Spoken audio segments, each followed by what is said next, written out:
सिंध जे मीरपुर ख़ास division, Hyderabad division, शहीद Benazirabad, Nawabshah division, Karachi division समेत थरपारकर ऐं सामूंडी इलाइक़नि में 29 अक्टूबर खां 30 अक्टूबर ताईं गजगोड़ खवण तेज़ हवा सां बरसात जो इम्कान आहे। रिपोर्ट माहिर मौसमियात साफ़ी गुलाम हुसैन खासकेली।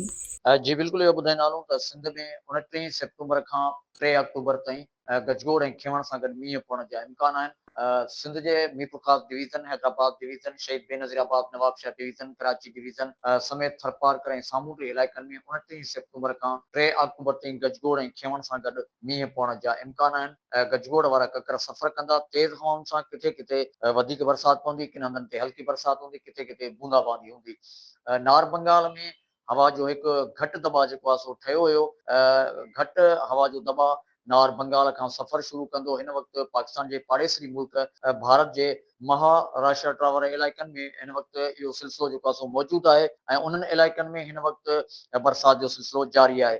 जॾहिं त इहो सिस्टम भारत जे राजस्थान, गुजरात वारे इलाइक़नि ऐं मुंबई जे इलाइक़नि ते पहुचण खां पोइ इन में कुझु जेको इज़ाफ़ो थींदो, जंहिं दौरान पाकिस्तान जे सूबे सिंध जे ॾखण ऐं लाड़पटी ऐं ओभर वारे इलाइक़नि में गजगोड़ ऐं खिवण सां गॾु वधीक मींहं पवण जा इम्कान आहिनि। जंहिं दौरान नवाबशाह ज़िलो, सानगढ़ ज़िलो, थरपारकर ज़िलो, उमरकोट ज़िलो, मीरपुर ख़ास ज़िलो, टंडो अलायार ज़िलो, मटियारी ज़िलो, हैदराबाद ज़िलो, कराची डिवीज़न समेत ठट्टो, सिजावल इन्हनि इलाइक़नि समेत उमरकोट जे इलाइक़नि में गजगोड़ ऐं खिवण सां गॾु मींहं पवण जा इम्कान वधीक आहिनि।